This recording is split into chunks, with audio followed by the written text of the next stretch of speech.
grande nação precisa de grandes líderes. E uma parcela importante das pessoas que vão liderar a transformação do Brasil nos próximos anos estarão no meio político. E você, quer ser uma liderança e escrever os próximos capítulos da história do Brasil? Nas últimas eleições, muitos brasileiros despertaram politicamente e sentiram o desejo de participar ativamente das decisões do país. O processo eleitoral, a princípio, parece ter ficado mais complexo, mas é possível superar qualquer desafio contando com aliados e uma estratégia vencedora. Com o método eleitoral, você pode montar uma campanha limpa, eficiente e que o coloque no cenário político com potencialidade real de votos. Nós vamos te mostrar o caminho. A partir daí, você e sua equipe vão trilhar sua própria caminhada com passos decisivos. O que você precisa é do método eleitoral. Vem com a gente. Se você é candidato, estrategista, assessor ou quer trabalhar com política para ajudar o Brasil, inscreva-se no Método Eleitoral, www.ometodoeleitoral.com.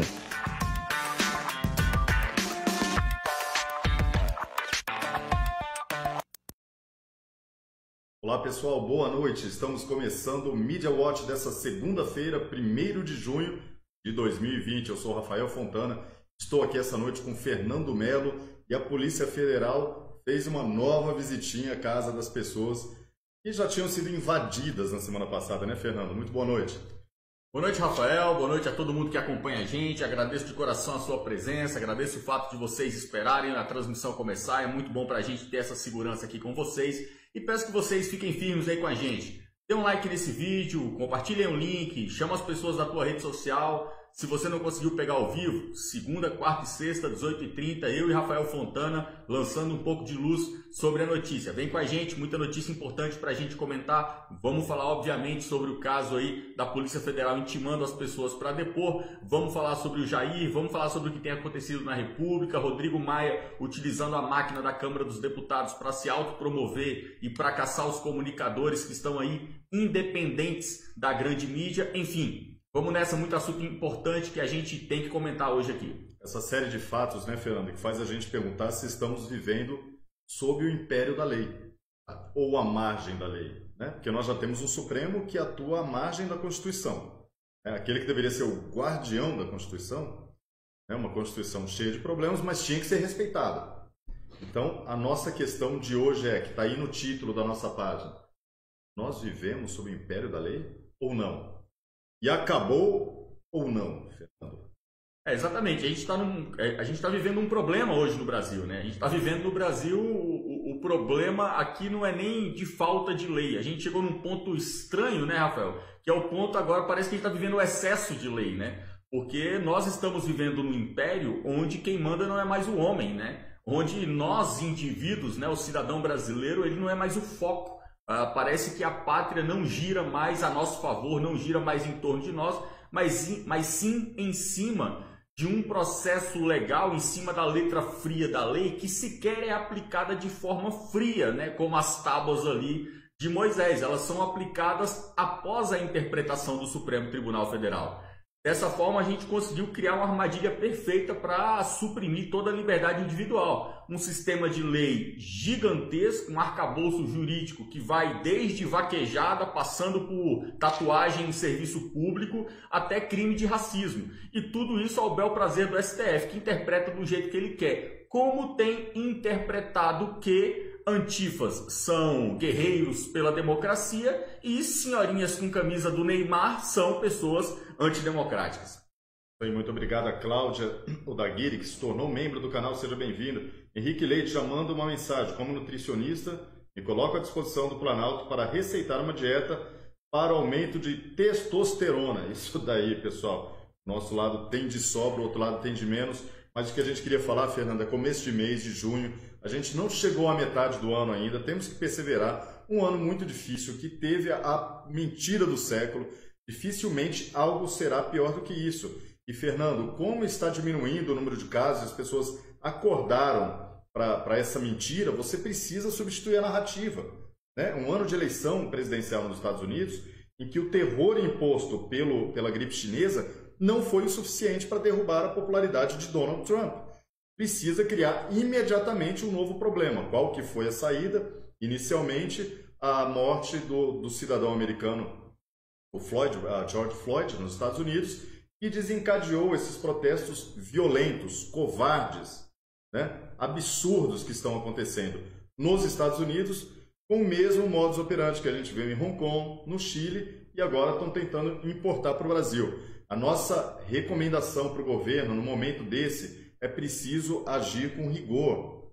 Né? Com rigor, a lei a gente já falou que a gente não sabe se existe, mas com todo o rigor possível. Né? O estado de sítio, se necessário, como já acontece em várias metrópoles americanas. Elo Mariachi escreve: boa noite, Rafael e Fernando. Hoje o prefeito de Salvador, ACM Neto, chamou os apoiadores de Bolsonaro de nazistas. Salvador é uma sucursal do governo Dória. Forte abraço, soteropolitano. É bom, né? Faz essa coletânea. Qualquer comparação com o nazista é uma estupidez sem tamanho. As pessoas não podem minimizar e ficar fazendo comparação esdrúxula com o que foi o nazismo, com o que foi o Holocausto. Né? Você está sendo insensível com as pessoas, não só judeus, mas pessoas de várias regiões do mundo que foram vítimas do nazismo. Deixa ele fazer essa comparação, guarda isso daí que vai ser usado no futuro. E temos também a mensagem de Jenny Chokrian, aqui em Los Angeles, em alerta. Estão quebrando as lojas, polícia em toda parte, assustador, guerra. A gente estava comentando aqui, né, Fernando, antes de entrar, alguns moradores estão atuando em defesa dos seus comércios, suas propriedades e das suas famílias. A gente viu cenas brutais de agressão, centenas de pessoas feridas. Já são 2 mortos, né? Pelo menos até ontem eram 2 mortos. E o que acontece? Se as pessoas atacam, realmente sai um tiroteio e mata 10, 15 desses que se chamam de antifascistas, são terroristas, na verdade, é ruim para Donald Trump, infelizmente. Né? Essa situação que está acontecendo agora, a gente lembra a frase daquele livro que trata sobre o Assange, né? O Edward Snowden, na verdade, conversando com o diretor da NSA, ele fala: entre a segurança e a liberdade, a população prefere primeiro a segurança. Então, isso que está acontecendo nos Estados Unidos hoje, vocês podem ter certeza que tem apoio de 20% a 25% no máximo da população. A mídia faz parecer que é o apoio de toda, né, que conta com o apoio de toda a população. Isso é mentira. O cidadão americano, norte-americano, um dos motivos de muitos imigrantes viverem nos Estados Unidos é justamente a segurança e a ordem. Então, quando você vê esses princípios diluídos aí numa massa completamente de idiota úteis atacando a população, é óbvio que isso retornará em votos para quem souber dominar essa situação, que neste momento é o presidente americano Donald Trump. Exatamente, Rafael. E eu quero alertar todos vocês que estão aí junto com a gente. Presta atenção na estratégia da esquerda, porque, pessoal, a gente tem que começar a vencer esses caras. A gente tem que começar a vencer a esquerda, porque senão vai ficar difícil para a gente até mesmo a vida, né? O fato de nós vencermos as guerras no final não significa que a gente tem que deixar a coisa rolar, porque não, no final a gente vence, não é assim, é muito doloroso. Eu sei que é doloroso, inclusive, o eleitor do Bolsonaro que está no interior do Brasil, que fica vendo essa situação, vendo o Alan dos Santos sofrer ali mais uma visita da Polícia Federal, intimando ele a depor na quarta-feira. Né? E aí, e se o Alan não for depor na quarta-feira? E se o Alan dos Santos se recusar a fazer o seu depoimento na quarta-feira? O que vai acontecer? O Alan será preso? Então isso tudo deixa o eleitor muito aflito, né? E não é justo que o eleitor do Jair Bolsonaro passe por isso, tendo sido tão corajoso, tendo ido às ruas e estando, né, apoiando esse governo 24 horas por dia já há 1 ano e 6 meses. Pessoal, nós temos que prestar atenção no seguinte: num determinado momento, a esquerda criou a seguinte estratégia: vamos chegar no Brasil e vamos criar uma demanda. A demanda criada pela esquerda foi: eles criaram um grupo chamado de fascistas. Quem são os fascistas? Somos nós, eleitores do Bolsonaro. Você é eleitor do Bolsonaro? Você está saindo com a camisa do Brasil, camisa da seleção? Você está indo protestar? Então você é fascista. Você estuda, trabalha, produz. Isso foi deixado, né? Isso foi ignorado. E eles trouxeram a realidade do campo da ideia, do imaginário, a realidade de que há no Brasil um grupo fascista. Você sabe o que você faz em seguida? Você gera a oferta. Você gerou a demanda. Há um grupo fascista. Qual é a oferta? Precisamos de um grupo antifascista. Mas isso é lógico. Se você cria um grupo fascista em um país, é preciso que haja um grupo antifascista. Estamos aí agora com o grupo Antifa. Nós temos que começar a detectar essas estratégias no seu início, porque essas estratégias, como diz o grande clássico, né, as ideias têm consequências. As ideias têm consequências e as ideias da esquerda têm tido consequências muito prejudiciais para a direita no Brasil.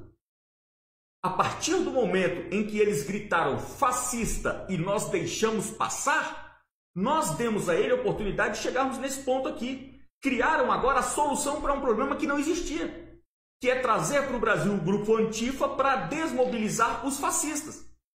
Pessoal, temos que ser mais inteligentes, temos que ter mais estratégia. Invista cada vez mais na tua vida pessoal, invista cada vez mais em conhecimento. Invista cada vez mais para que você entenda o que é esquerda, o que é comunismo, o que é socialismo. Conheça o teu inimigo. Leia sobre isso, faça cursos, ouça palestras, veja as aulas do professor Olavo de Carvalho. Esteja atento porque a esquerda está atenta, trabalhando a todo vapor, enquanto a gente está aqui apanhando para conseguir trilhar esse caminho aí. Análise perfeita aqui de Fernando Melo, e temos a mensagem também de Mário Luiz Andreasa.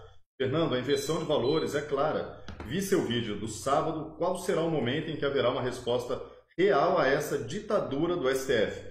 Hoje houve novamente invasão de domicílios de pessoas que defendem o Brasil. Abraço. Isso aí, Fernando, o que o Mário Luiz diz aqui, pessoas que defendem o Brasil. Esses são considerados os fascistas, as pessoas que defendem o Brasil. Não existe uma data, né, para a reação, que a gente fala, tudo isso está sendo construído. Nós temos que agora é o papel do cidadão. O papel do cidadão é difícil, cara, é um papel sofrido. Por quê? Nós estamos com o cargo máximo da República eleito por nós, então o presidente é nosso.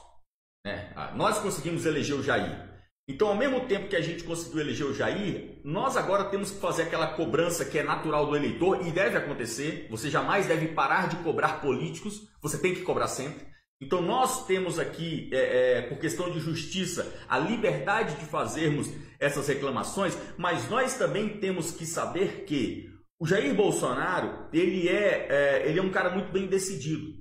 O Jair Bolsonaro, ele ouve muitas pessoas que estão ao redor dele, mas ele tem poder de decisão, tomada de decisão. O Jair Bolsonaro, ele não está ali para fazer apenas aquilo que os militares permitem, apenas aquilo que os militares acham que deve ser feito. O Jair tem poder de tomada de decisão e ele deixou muito claro na semana passada, quando ele disse aquilo ali, que virou uma frase, já ficou registrada: acabou, porra. Ele fez questão de colocar o acabou, fez questão de colocar o palavrão após para dar a gravidade necessária que o momento realmente pedia. Então, o pronunciamento ali oral do presidente da República foi perfeito. Foi simples, foi conciso ali, foi direto e realmente disse o que precisava ser dito. Agora, pessoal, nós temos que confiar nisso que foi expresso ali pelo presidente da República. Eu não trabalho com outra hipótese que não uma intervenção direta, como foi intervenção direta as palavras do presidente da República. Eu espero para essa semana uma ação eficaz do presidente da República para pôr fim a isso. Nós temos nessa semana, Rafael, o Weintraub sendo ameaçado pela Polícia Federal, pela Polícia Federal não, por esse poder judiciário maluco. Nós temos aí o Weintraub correndo risco de ser preso e na quarta-feira a prisão da Sarah Winter e do Alan dos Santos, assim como de outras pessoas também. Então nós estamos numa situação muito difícil, uma situação muito perigosa, em que realmente, ao que tudo indica, nós estamos a um passo de vermos aí uma ação direta por parte do presidente da República. E eu não trabalho com outro cenário, eu só trabalho com esse cenário, intervenção direta do Jair Bolsonaro. Isabel Cristina nos escreve, dizendo: boa noite, mandei e-mail pelo site, conforme falei com o Rafael na manifestação. Gostaria de doar meu conhecimento e tempo para ajudar o Brasil e vocês. Como faço? Aguardo. Sucesso para vocês. Muito obrigado. Eu encontrei a Isabel lá de Goiânia. A gente encontrou muita gente do Brasil inteiro aqui em Brasília. Ontem, Isabel, a gente está reestruturando tudo aqui, como você está vendo. O estúdio aqui, de novo, teve uma mudança, né? Cada vez que eu chego aqui é uma surpresa. Está ficando cada vez melhor, né? O Anderson está ajudando aqui. O Anderson do Terça Livre está ajudando aqui a montar o estúdio. E com o Anderson é igual o coronavírus, né? Não, vai durar mais uma quarentena, vai durar mais uma semana. É o pico, né? É o pico, na próxima semana. Mas está ficando legal, gente. E só vai melhorar. Temos mensagem também do Lucas Azambuja. Parabéns pelo trabalho. Obrigado, Lucas. Diego Alves. Fernando, Rafael, tem uma solicitação dos partidos esquerdistas levantando a PEC da Bengala para aumentar a idade de aposentadoria compulsória de 75 para 80. Será possível isso passar? Olha, eu acho que não tão cedo, é muito difícil passar isso agora. Vamos dar sequência aqui, tudo isso que o Fernando estava falando, e já que nos lembraram aqui da manifestação que aconteceu ontem, muita gente desanimada pela atuação daquele grupo terrorista na Paulista, que é um grupo pequeno da torcida, de uma parcela da torcida organizada do Corinthians, que foi o clube que recebeu o dinheiro do PT, né? Foi o clube que recebeu o dinheiro das construtoras que estavam envolvidas no Petrolão. Então essa parte da torcida que está envolvida com a antiga diretoria do Corinthians, né, que é um bando de criminosos, uma organização, uma quadrilha, né? Então essas pessoas foram a campo, foram lá tentar agredir cidadãos. Houve até o esfaqueamento de um tenente-coronel da polícia, e está bem, felizmente. Então essa importação de antifas para o Brasil precisa ser imediatamente coibida, Fernando. Exato. Assim como nós vacilamos em não coibir esse xingamento de fascista no início, os fascistas, o antifa agora chegou nas ruas, tem que ser coibido imediatamente. O ministro Luiz Ramos, né, aí militar lá, né, um dos machões lá que ficam ao lado do Jair, ele fez uma postagem que eu faço questão de ler aqui. Isso aqui é o exemplo do que nós não podemos fazer. Celso de Mello chama Bolsonaro de Hitler. Estava sem sono de madrugada, pegou o celular, começou a falar um monte de bobagens e chamou ali o presidente de Hitler. Um crime. Celso, hoje pela manhã, ao meu ver, não sou político, né? Graças a Deus. Ao meu ver, o mundo político hoje deveria ter acordado com a pauta absolutamente parada. Todos em uníssono falar contra o ministro Celso de Mello e exigir que o ministro Celso de Mello seja afastado imediatamente do Superior Tribunal Federal, do Supremo Tribunal Federal no Brasil. Por quê? Nós não podemos ter um Supremo Ministro que chama o presidente do seu país, que paga o seu salário, de Hitler. Ministro Luiz Ramos, comparar o nosso amado Brasil à Alemanha de Hitler nazista é algo, no mínimo, inoportuno e infeliz. A democracia brasileira não merece isso. Por favor, respeite o presidente Bolsonaro e tenha mais amor à nossa pátria. Esse posicionamentozinho de moça, meu. Posicionamento frouxo, posicionamento ridículo. Isso aqui é uma vergonha. Ministro Luiz Ramos, cara, tira esse nome ministro da frente do teu perfil. Cara frouxo, meu irmão. O Celso de Mello chama o Jair Bolsonaro de Hitler. O cara vem no Twitter, ai, foi infeliz, por favor, respeite o presidente. Vá a merda, ministro Ramos. Vá a merda. Você é um frouxo. Você é um frouxo, rapaz. Você não honra o governo que você faz parte. É uma palhaçada um negócio desse. Melhor você ficar calado. Eu estou mais puto com o ministro Ramos do que com o Celso de Mello. E a mensagem do Laurindo Rodrigues, que diz aqui: temos que refutar a pecha de bolsonaristas que nos foi infligida pela velha mídia. Somos conservadores que apoiam o governo Bolsonaro. Laurindo, você disse aqui já a resposta. Quem que diz isso? A mídia. Ignora, né? Ignora. Nós sabemos quem nós somos. Eles podem chamar do que quiser. Chamam de fascista, nazista e tal. Né? O que for crime tem que processar. Quer chamar de bolsonarista? Deixa pra lá. Diego Alves, já lemos aqui. A Cisc Pharma diz: estava assistindo agora no YouTube. Verdade política. Na metade do vídeo ficou indisponível e não voltou mais. Essa aí é a regra da democracia das redes sociais também. É outro problema que está sendo debatido lá nos Estados Unidos. Olha aqui, vamos então falar aqui rapidamente dessa pauta internacional, né, sobre essa mídia maravilhosa que nós temos aqui, a Folha de São Paulo, dizendo: em meio a uma onda de protestos que se espalhou pelos Estados Unidos contra a violência policial e o racismo, o presidente Donald Trump incentivou nessa segunda os governadores do país a usarem táticas agressivas contra os manifestantes e disse que aqueles que não fizerem vão parecer babacas. A matéria aqui não está assinada aqui nesse momento, deve ser de agência internacional. Ou seja, a narrativa da mídia. Protesto, né, contra o racismo, contra a brutalidade policial. E não sim protestos violentos e covardes que estão acontecendo nos Estados Unidos. Para atacar, né, a matéria aqui está escrita para atacar o presidente dos Estados Unidos, Donald Trump. E continua. A declaração foi dada durante uma videoconferência entre o republicano e as autoridades estaduais. A reunião foi fechada para jornalistas, mas a imprensa americana teve acesso ao áudio das falas do presidente. Vocês precisam dominar, disse Trump aos governadores, de acordo com o jornal The New York Times. Abre aspas, se vocês não dominarem, vocês estão perdendo seu tempo. Eles, os manifestantes, vão passar por cima de vocês e vocês vão parecer um bando de babacas, continuou Trump. Na verdade, não darei sequência aqui à leitura, porque é desnecessário, é só para mostrar as narrativas da imprensa. Diante de tudo o que está acontecendo nos Estados Unidos, da maior violência contra a população pacífica do país, a imprensa vai dizer, Trump chamou governadores de babacas. Babaca é a mídia que faz papel de trouxa na frente de todo mundo, por isso que ela perde a sua credibilidade. Temos aqui um correspondente internacional, que é o Jamil Chad.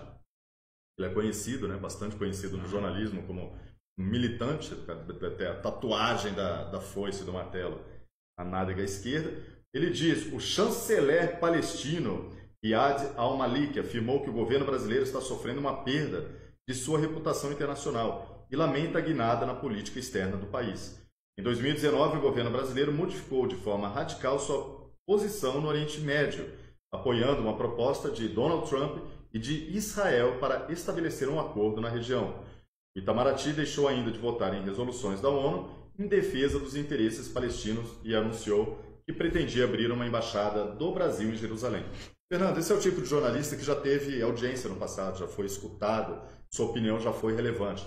Agora está fechado cada vez mais em uma bolha, a bolha que está diminuindo de tamanho, enquanto a nova mídia aumenta toda semana, todo mês. A nova mídia, que somos nós, está aumentando em detrimento da velha mídia que está acabando. Eu também não tenho estômago para continuar com isso daqui, porque é blá blá blá, mas o que é importante, Fernando, aqui destacar, quem que ele vai ouvir? O chanceler palestino. Sobre a opinião do chanceler palestino sobre a imagem internacional do Brasil. A imagem internacional do Brasil não está boa, nós já sabemos, culpa da mídia internacional, que replica como um espelho toda a mídia brasileira, e o governo, já repetimos aqui várias vezes, não tem uma SECOM internacional para se defender. Mas a desonestidade aqui está na escolha das fontes. Primeiro, me desculpe, da irrelevância do país, a Palestina é um país ali que sequer está consolidado, e por que você não vai escutar o premier de Israel aqui? Primeiro que ninguém vai atender um jornalista como esse. Agora, é óbvio que a opinião já estava pronta. O jornalista já tinha a matéria pronta. Só vou colocar o nome dele aqui. Pá, acabou essa matéria. Então, a mídia nacional joga contra o Brasil. A mídia brasileira é impoluta. A mídia brasileira precisa acabar. Pessoal, é uma mídia totalmente descolada da realidade, Rafael. Você começou falando aqui da reportagem que a mídia fez sobre o ato dos antifas lá na Avenida Paulista. Um dos maiores crimes, um dos primeiros crimes que a imprensa brasileira faz é a destruição do nosso idioma, Começa matando o português. Protesto, estou aqui, dicionário aqui na minha mão. Protesto, substantivo masculino, ato ou efeito de reclamar, queixa, reclamação, grito, brado de repulsa ou não concordância. Meu amigo, protesto é você reclamar verbalmente. Você protestar é você fazer um cartaz, é você fazer uma faixa, é você gritar num megafone. Isso é um protesto. Você sair na rua, sem camisa, soco inglês na mão, dando porrada no opositor, isso não é protesto, cacete. A grande imprensa, Rafael, me impressiona porque ela não lê sequer os manuais de redação da própria imprensa.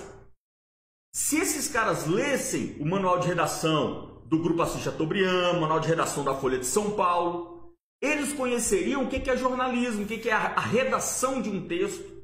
Esses caras não têm domínio do idioma, esses caras nunca pegaram um Roais na mão, nunca pegaram um Aurélio, nunca pegaram um manual de redação, nunca pegaram nada. É um descolamento da realidade ridículo. Esses caras só sobrevivem na mídia. Vocês que estão aqui no programa com a gente aqui, Desmentiras em Série, domingo, vocês sabem, a gente acabou de fazer a edição número 72.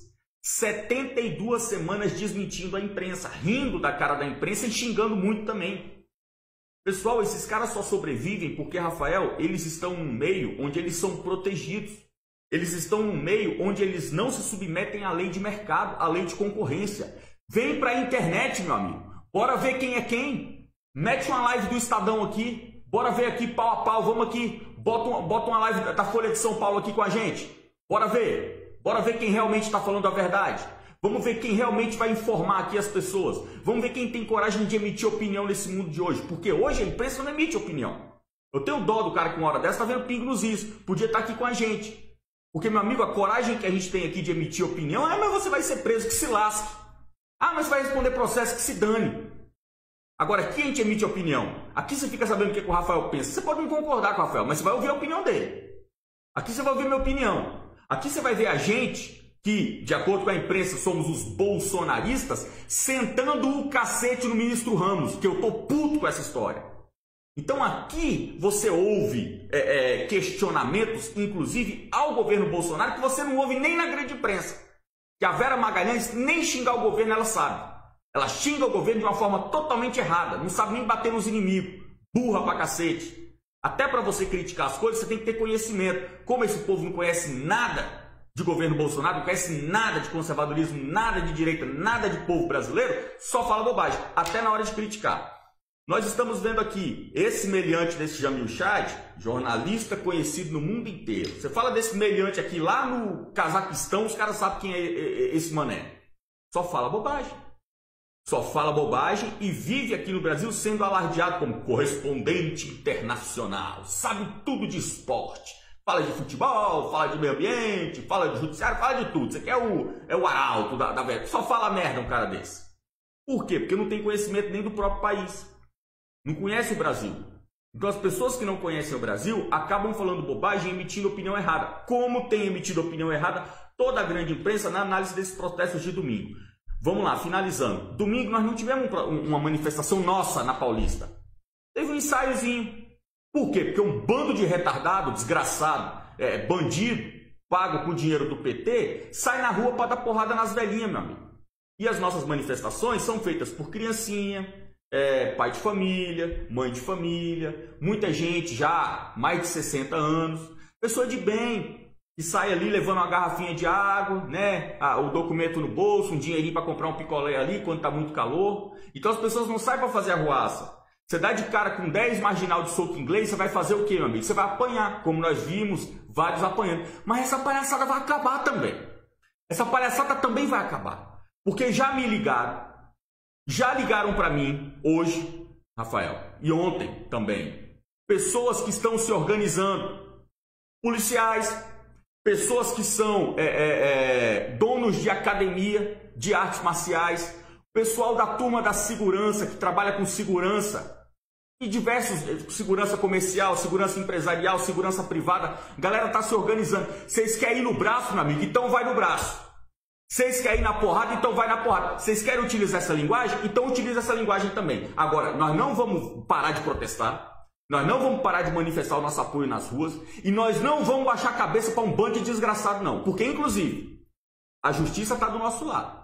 A polícia militar está do nosso lado. A polícia militar fez o papel dela ali na Avenida Paulista, trabalhou bem, fez ali um trabalho de contenção, reprimiu o pessoal, nota 1000. Agora essa gracinha não vai ficar assim, não. O erro que nós cometemos, permitindo que vocês colocassem sobre nós a tag, né, o título de fascista, vocês não vão evoluir para levar isso para o mundo real, não. No mundo real a conversa vai ser outra.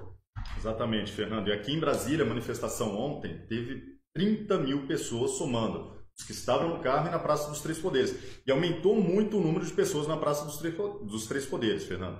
Tinha gente na frente do STF, na frente do Planalto e ocupando ali o miolo da Praça dos Três Poderes. Então as pessoas começaram a descer dos carros, a carreata de novo deu 8 ou 9 quilômetros, ficou circulando ali. Muita gente, Fernando. E se esses protestos vierem aqui para Brasília no domingo, com 20, 15 mil pessoas, bom, sabem como eles vão voltar. E aqui a mensagem do Eduardo Magno: até quando vamos levar porrada e tiro e bomba? E o Jair passeando a cavalo, cadeia federal para apurar quem financia os antifas. Já deu, acabou o tempo da bonança. Realmente, o que vai ser feito nos Estados Unidos, Fernando, é colocar o serviço secreto para prender algumas lideranças dessas. Depois que você prender 10, 20, acabou o protesto. né? E se eles forem realmente classificados como terroristas, alguns deles vão para Guantánamo, em Cuba, onde estão ali terroristas do mundo inteiro. E aí vão puxar 20, 30 anos de prisão para desmobilizar qualquer ato para idiota não achar que eu vou sair aí quebrando tudo e vai ficar bom. Aí, Eduardo, sobre andar a cavalo, né? Vamos lá, existe todo um simbolismo. Ontem, o helicóptero que ficou sobrevoando a Praça dos Três Poderes é um Puma, né? É um helicóptero que ele é muito usado na Amazônia, é um helicóptero que cabe pelo menos 20 pessoas dentro, ele é quase um ônibus, né? Um helicóptero. Quando ele está lá em cima não dá para ter noção do tamanho, ele é imenso aquele helicóptero. Aquele helicóptero sozinho, armado com as metralhadoras carregadas e os mísseis que ele tem condição de levar, aquele helicóptero sozinho ele fecha o Congresso Nacional. Né? Não tem força policial para combater fuzileiros navais descendo ali daquele helicóptero. Então, é um simbolismo, aquelas voltas, né, Fernando, ali na Praça dos Três Poderes. Não precisa ameaçar, é só deixar as pessoas dormindo e sonhando, né, com barulho de helicóptero. Deixa parlamentar sonhando com a hélice rodando. Ninguém ameaçou ninguém. Tranquilo, né, Fernando?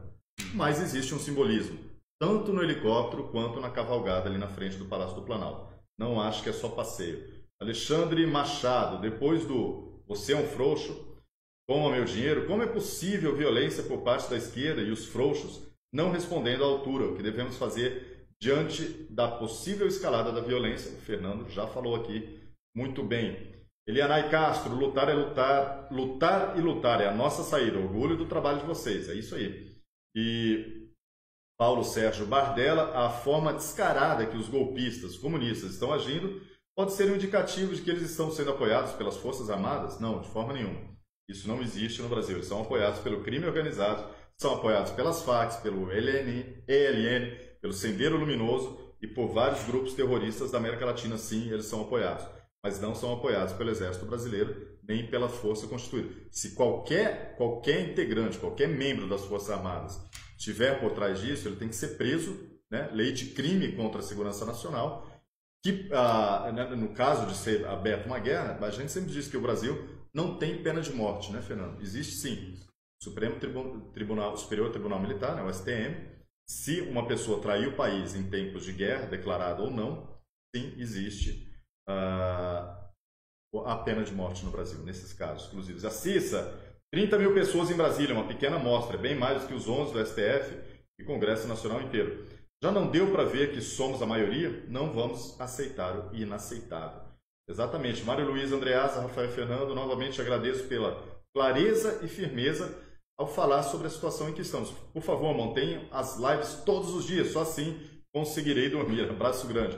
É isso aí. Vamos lá, de novo. Muita gente fica chateado, né, Fernando? Acorda de manhã e fala, nossa, mais um dia daqueles. Mas, pessoal, a gente não tem opção B.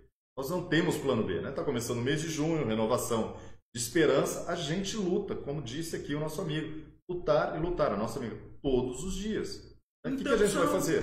A gente não tem opção. E a gente vai vencer. Com fé, perseverança, luta, estratégia, inteligência, a gente vai vencer. O que aconteceu hoje, Fernando, da polícia ter ido novamente à casa do Alan dos Santos, é claro que hoje foi bem mais tranquilo. Eles tocaram a campainha, entregaram uma intimação, né? Não foi nada, não houve nenhuma violência. Lembrando sempre que a querida esposa do Alan, que é a nossa amiga, ela está grávida de 9 meses, a qualquer momento pode nascer o bebezinho, né? Então precisa respeitar a privacidade e a tranquilidade de uma mulher grávida que está prestes a dar à luz. Então tem essa situação, mas parece que com a Sarah Winter foi diferente, né? Houve uma quase tentativa de invasão na casa dela. Do jeito que tá indo, daqui a pouco quem vai fazer o parto da Carol vai ser um policial federal, pô. Toda hora policial federal na casa do Alan. Enfim, é o que a gente falou aqui. O Bolsonaro falou que acabou, não acabou? Então beleza, vamos esperar. Eu não trabalho com outra possibilidade, não. Rosa Maria, amanhã o Senado vota a lei da mordaça na internet. É isso aí, pessoal. Nós falamos bastante sobre essa lei aqui. Incomoda, vamos ficar atentos. Tem que ter, sim, movimentação em todas as redes sociais. E você precisa cobrar o parlamentar mais próximo de você. É isso, amanhã não tem o que fazer. Você tem que cobrar o parlamentar. E outra coisa aqui, por favor, vamos lá. Quero ficar puto xingando aqui não, porque... Vamos lá, segurar a onda aí. Nós, eleitores, nós temos um papel. A gente vota nos caras, trabalheira do campo, ó, sai domingo de manhã, vai lá votar nos camaradas, os camaradas eleitos, paga um salário do cacete pros caras, então todo mundo ganha bem. Deputado nosso aí, deputado da nossa base, vocês ganham bem pra cacete, porra, benefício pra caralho, entendeu? Plano de saúde, você tem tudo. Então, meu amigo, amanhã, bora acordar cedo, por favor. Vamos acordar cedo, né? Vamos trabalhar. Ai, Fernando, mas eu não tô indo presencial. Tudo bem, esse é um outro ponto até que a gente tem que discutir também, porque tinha que estar indo presencial sim. Ah, não estamos indo presencial. Então tá bom, vai ser ali internet, né, por webcam e tal. Façam o máximo de barulho possível, entendeu? Já perdemos uma deixa hoje, que hoje era pra gente ter parado toda a nossa base, que deve dar umas 10 pessoas, devia ter parado toda a nossa base hoje para encher o saco no caso Celso de Mello. Não enchemos, perdemos uma deixa. Então amanhã nós vamos ter esse PL. Porque esse PL é o seguinte, Rafael. Vamos lá, pessoal. Vou até falar devagar para eu não falar bobagem. Esse PL de amanhã, o objetivo dele é calar o eleitor comum. É calar o cidadão brasileiro. É o cara que está aqui, ó, assistindo nossa live. O cara está em casa, está ali jantando, pratão de comida na mão, comendo arroz com feijão dele e vendo a gente falando. E tá só medindo ali. Deixa eu ver se esses malucos vão falar besteira. O cidadão comum, ele precisa se sentir representado. Por quê? O Jair Bolsonaro, ele está tendo, por parte do eleitorado, está começando a ter uma parte do eleitorado, e a gente vê isso muito bem aqui pelo chat, porque você põe 10 mil pessoas ao vivo, 10 mil pessoas estão falando o que elas pensam, estão protestando, como diz aqui o dicionário, estão falando o que ela pensa. A gente vê, de vez em quando aparece um, ah, porque o Jair é frouxo, ah, porque o Jair não está fazendo nada, ah, porque o Jair tinha que fazer... Ou seja, está começando a aparecer no meio da militância um sentimento de que nada acontece. Isso não é verdade, porque está sim acontecendo. Porém, toda mensagem precisa ser captada e levada a sério, porque mesmo quando o seu público está errado, no seu íntimo ele está falando com autenticidade. A pessoa pode estar errada em acusar o Jair de não estar fazendo nada. Ele pode estar errado, como eu sei que ele está errado. Mas ele é autêntico naquilo que ele diz. E no que ele diz, ele fala com propriedade. Então eu quero dizer o seguinte, caros deputados. Amanhã é dia de vocês irem trabalhar para defender a gente aqui, ó. Rafael, eu, Alan dos Santos, Paula Marisa, Alan Frutuoso. É hora de vocês irem lá defender a gente. Porque se vocês não defenderem a gente, você sabe o que vai acontecer? A militância que está ao redor do Brasil, que está por esse interiorzão desse Brasil gigantesco, vai parar de receber informação. E se esses caras pararem de receber informação, você sabe o que vai acontecer? O pau vai torar para o lado de vocês, meu irmão. O bicho vai pegar para o lado de vocês. Você que é um deputado nota 1000... que eu sei que você é nota 1000, que é íntegro, honesto, rala pra cacete, o pau vai torar pro teu lado.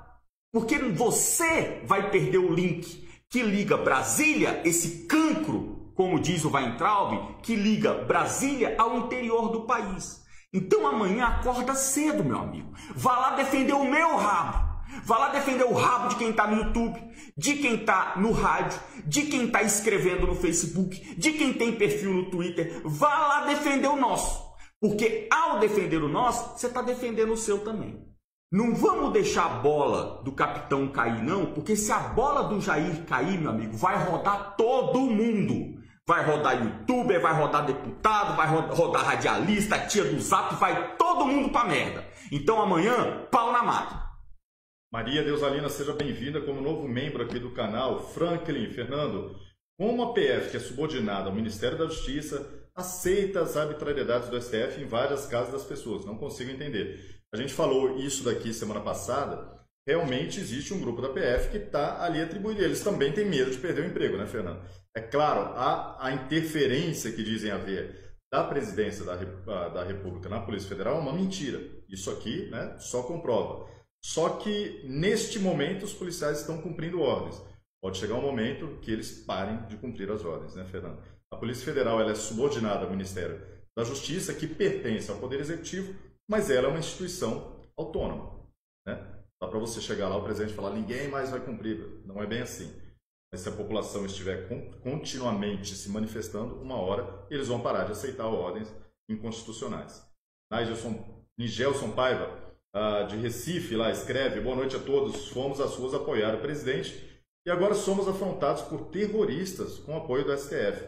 Não vamos ser saco de pancada, está na hora de o presidente reagir. De novo, aqui não é só o presidente que tem que reagir, né? Todo mundo tem que reagir, pessoal. Vamos lá, é isso que a gente fala aqui sempre.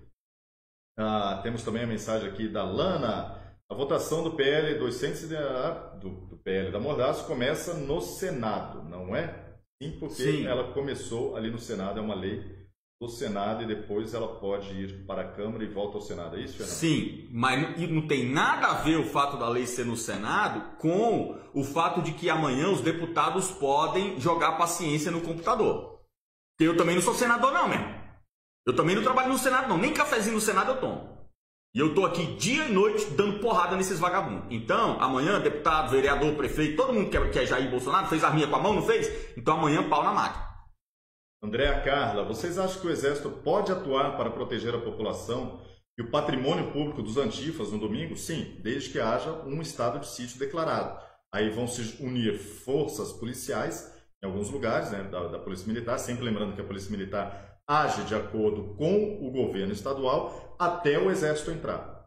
E quando existe uma intervenção federal, um estádio de sítio, a Polícia Militar passa a cumprir as ordens do Exército. E aí, se juntar polícia e exército, meu amigo, os antifas vão ter trabalho. Mais uma mensagem aqui. A Danice Souza: Celso de Mello deveria ser impedido de julgar qualquer coisa sobre o presidente Bolsonaro.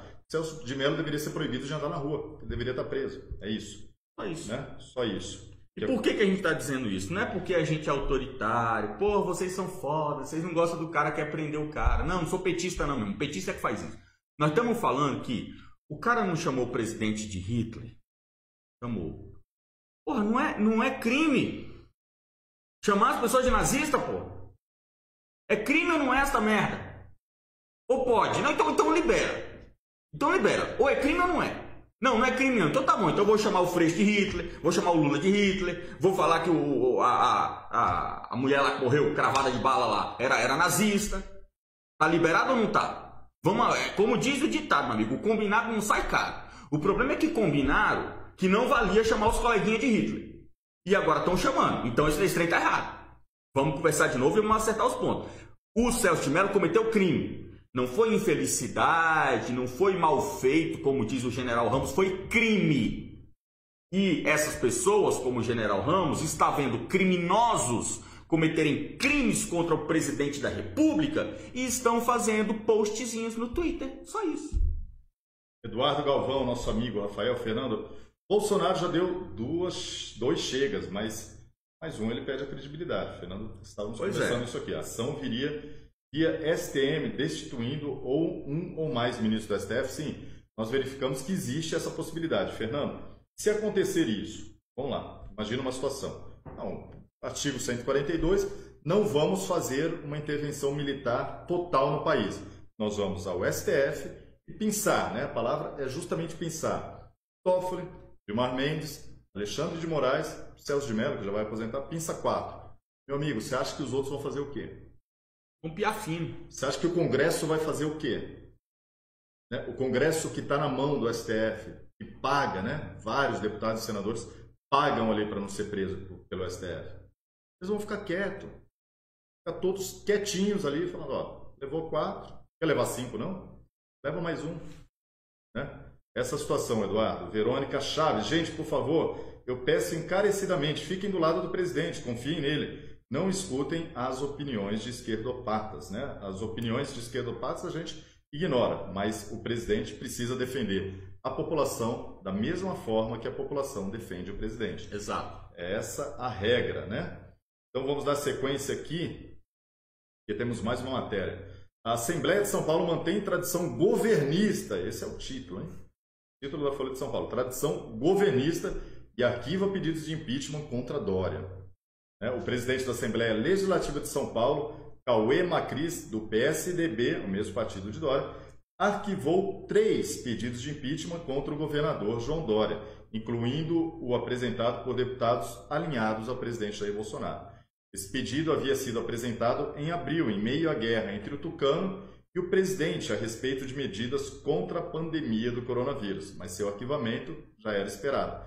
O Tucano tem base sólida na Assembleia e a solicitação de afastamento precisa do aval de 63 dos 94 deputados para começar a tramitar. Para começar, né? 94 deputados, né?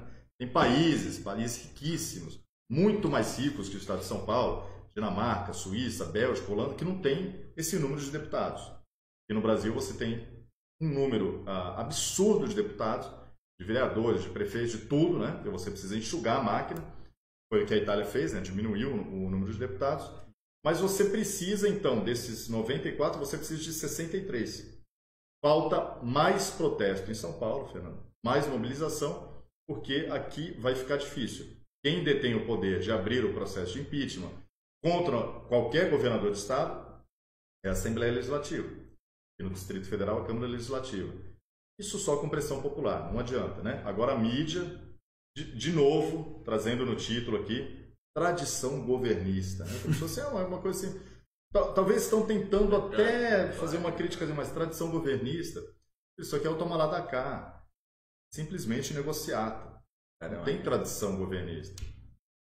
Isso aqui é um absurdo que está acontecendo, porque a maioria da população de São Paulo, nós temos certeza que se hoje tivesse eleição no estado de São Paulo, João Dória, que sonhava em ser presidente, que não existe mais nenhuma possibilidade, se ele se candidatar para uma reeleição no estado de São Paulo, ele vai ser enxotado do Palácio dos Bandeirantes.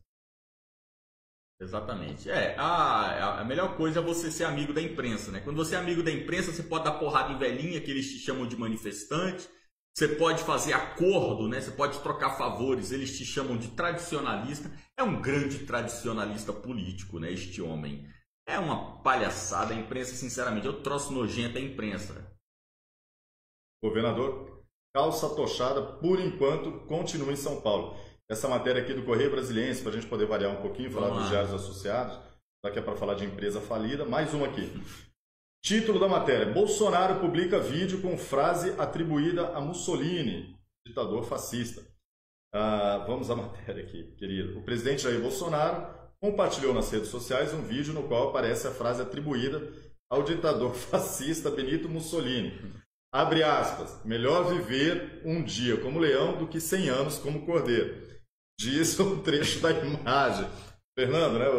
Alvin mandando... Aí, Bolsonaro, vai fundo, isso aí tá na Bíblia, né? O Bolsonaro, ele não é uma pessoa que lê muitos livros, não é uma pessoa assim, né? Realmente com uma grande bagagem literária. Se alguém assoprar a frase para ele, olha que frase legal. Ele não sabe. Se der uma frase do Chaves para ele, né? Que é melhor morrer do que perder a vida. Ele vai botar no Twitter em algum momento, né? Então, pessoal, vamos lá, mas vamos dar sequência aqui. Abre aspas aqui já. O tweet: mais vale viver lutando com honra pela liberdade do que ficar escondido sem a coragem de ajudar a seu país. Completa outro trecho. A postagem foi publicada neste domingo, dia em que Bolsonaro participou de manifestações em Brasília e após confrontos em atos em São Paulo e no Rio de Janeiro entre manifestantes pró e contra o governo, né? Então, a mídia é ridícula, né? A gente não cansa de dizer aqui, todos já sabem, mas é preciso reforçar cada vez. É lógico que a frase é infeliz, a aplicação da frase, mas, gente, a aplicação de frases, nem sempre você atribui à pessoa, a frase não é ruim, né? Eu, de propósito, depois de ler isso aqui, eu coloquei, está lá na matéria do Terça Livre, uma frase do Mussolini, que se eu dissesse numa reunião da Globo, como fez José Wilker uma vez na reunião, colocou uma frase de Hitler no meio da reunião e todo mundo... vocês sabem de quem é, né? Tá? Adolf Hitler está no Mein Kampf. Ou seja, o pessoal da Globo não tem também bagagem literária. Isso aqui, lógico, alguém foi pescar ali, foi ler. Se essa frase tivesse sido dita por Dória, seria aplaudida ou ignorada. Se tivesse sido dita por Witzel, seria aplaudida ou ignorada. Mas eles vão pescar qualquer coisa aqui sobre Bolsonaro. E sim, Benito Mussolini foi um líder fascista. E para quem conhece a história da origem do fascismo, que ele surgiu da base sindical, uma divisão dos comunistas. Um lado foi para o fascismo e o outro para o marxismo, né? Então, É lógico que o jornalista aqui, coitado, não tem a menor condição de saber a história, não sabe direito o que é fascismo, não sabe o que é marxismo, muito menos o que é granchismo, né, já que é para falar da Itália, e escreve uma matéria dessa baseado simplesmente, Mussolini que escreveu. Mussolini feio, né? Fascista, ok. Então essa é a nossa mídia, que não tem condição de abrir o microfone com a gente ao vivo, né, Fernando? Não tem condição nenhuma. Esses caras, eles ficam... porra, você fala um negócio desse, eu até dou risada, velho. Abrir o microfone para esses caras junto com a gente. É piada, cara. É palhaçada. Bater em criança. Roubar pirulito de boca de criança. Esses caras, eles ficam tentando desmoralizar o Jair a todo momento, cara. E ficam buscando por onde... sabe, assim, pega uma frase, analisa a frase, analisa o conceito da frase. É lógico, o conceito da frase é perfeito. Ai, mas quem disse foi o Mussolini, a frase é ruim. Porra, gente, sinceramente, é uma palhaçada por parte da imprensa. Agora, nós não podemos deixar de falar isso aqui. Eu sei que às vezes a gente olha a pauta e fala, porra, não vamos falar isso não, que é muita merda, né? Muita bobagem. Mas a gente não pode descansar, a gente tem que falar. A gente tem que falar porque se a gente não marcar presença, se a gente não marcar espaço, acontece essa criação de narrativas que a imprensa faz. Então eu sei que às vezes você fica aí, vocês estão falando isso, comentando isso pra quê? Não precisa nem comentar, precisa sim, pessoal. Tem que comentar, a gente tem que bater aqui, porque nós não estamos apenas alardeando o que eles estão falando, nós estamos batendo, nós estamos ajudando a mostrar a verdade. Luz sobre a notícia. É isso daí, pessoal. E muitas vezes, é que nós recebemos aqui, a maioria das pessoas não recebe, porque nós trabalhamos com comunicação há muito tempo, mas... essas notícias servem como base para relatórios que são entregues para políticos, para investidores, para empresários e formadores de opinião do Brasil inteiro. Né? Nós precisamos rebater para que a versão da realidade chegue a essas pessoas de alguma forma. Eu recebo todos os dias relatórios de empresas de consultoria. São ridículos, Fernando. Eu estou há 1 ano e meio lendo e eu falo, gente, eles não têm fonte primária mais. Não tem ninguém circulando ali dentro do Ministério da Economia, dentro do Planalto, da Casa Civil. Eles perderam as fontes e eles criam narrativas, porque eles ganham dinheiro. Cada relatório gerado por essas empresas de consultoria é uma fortuna. As empresas compram, as multinacionais compram. Então a gente precisa rebater para que a verdade seja conhecida e você tem um papel muito importante que é ajudar a divulgar as nossas opiniões. Exatamente. E aqui Rod Bub escreve, boa noite, Fernando. Com todos os acontecimentos de ontem, hoje de manhã, a Polícia Federal deveria estar na porta da Globo e da CNN, dos chefes de torcidas envolvidos no terrorismo e do Fruta, por incitação a crimes. Verdade, Rod, muito obrigado pela mensagem. O que acontece? Essa emissora CNN, eu alertei mais de 6 meses falando, pessoal, né, é a rede de fake news, é a rede dos globalistas, tá? O pessoal insistiu, assinou, assiste, comenta, bacana, então lá, desliga a TV. Passaram vergonha ontem com a história da bandeira, não da bandeira nacional da Ucrânia, mas uma bandeira usada pelos ucranianos para falar, para se referir sobre o solo fértil, né, da Ucrânia, aquela região ali da Ucrânia, parte da Bielorrússia e uma parte do leste europeu e da Rússia tem o solo mais fértil do mundo. Então a bandeira rubro-negra, a parte escura, né, a parte preta da bandeira, se refere ao solo, que é um solo escuro, que é um dos solos mais férteis do mundo. Né? E a parte vermelha, que são séculos de sangue derramado pela população ucraniana para constituir ali o seu estado, que já foi várias vezes invadido, várias guerras contra os russos. Então a CNN, coitado, né? O jornalista ali não tem condição, tem um símbolo ali na bandeira também, que é o tridente, que é a Santíssima Trindade. Então o jornalismo da CNN, se é que podemos chamar de jornalismo, passou vergonha dizendo que era ali um símbolo extremista, supremacista ou racista, né? Nazista, tudo que eles sempre falam, fascista, até ouvirem o embaixador da Ucrânia no Brasil, que é uma simpatia, explicou a situação. Né? Então, são burrinhos, né? Basicamente isso que ele disse. E essa maluquice da imprensa, né, Rafael? A imprensa hoje, para ela, a realidade é aquilo que é proferido. Né? Isso é uma questão que a gente sabe. Esses caras não têm conhecimento de mundo, vai ter conhecimento de filosofia. Tem conhecimento nenhum de filosofia. O cara desse nunca leu o Diálogo de Platão. Nunca leu, pelo amor de Deus, fala isso pro cara, o cara vai achar que é nome de jornalista lá da Colômbia. Pessoal, esses caras, eles vivem no mundo da palavra. Então o mundo da palavra é assim. Bota lá 200 malucos de preto, bombado, soco inglês na mão, caminhando e gritando, democracia, democracia. Esse jornalista olha e fala, nossa, uma manifestação democrática. Aí você pega uma velhinha com a camiseta do Neymar, né? Neymar Júnior. A velhinha lá de 70 anos com a camiseta do Neymar Júnior. Aí ela levanta a mão e fala: Alexandre de Moraes, cabeça de ovo! Aí o jornalista olha: manifestação antidemocrática. Porque as palavras, sabe? É a geração das palavras machucam, memes matam. Essa geração é uma geração retardada. Você não pode... Eu sei, dá dó de um cara desse, né? Dá dó. Mas é uma geração retardada. Porque isso é toda uma geração que nunca saiu do campo da palavra. É aquela geração que mandava na mãe, sabe? Cala a boca, mãe! Mãe, faz logo meu Toddy! Aí a mãe ia lá, sim, filhinho! Aí ia lá, fazia o Toddy dele. Você gosta com pouco Nescau ou muito Nescau? Sabe, essa geração que vive nesse mundinho desgraçado de merda, sabe? Aquelas meninas, faz 20 anos, entra na faculdade, nunca lavou uma calcinha, meu irmão. Sabe? Pega lá a calcinha, joga lá, é a empregada que tem que pegar a calcinha lá no chão do quarto e levar para a máquina de lavar. Essa geraçãozinha fraca, é uma geração fraca. Essa geração chegou agora a hora deles entrarem no mercado de trabalho. E o que acontece? Eles são fracos moralmente. Eles são fracos como pessoa. E eles entraram no mercado de trabalho e agora está aí o fruto do trabalho deles. É isso daí. Eles se machucam com palavras. Nunca ouviram não. Nunca levaram a comida de rabo de um chefe, igual o Moro. Primeira enrabada que levou, pediu demissão, foi traído. Então essa geraçãozinha fraca está mostrando os seus frutos. Fruto do trabalho que liga mais para as palavras do que para os atos. Por quê? Porque eles nunca foram tocados pelos atos.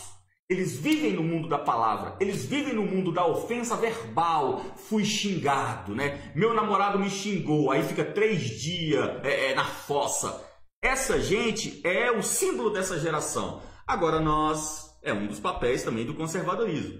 Nós temos que resgatar, ou seja, conservar aquilo que ainda há na nossa sociedade, mas está muito pequeno. Foi suprimido quase à morte, mas ainda vive.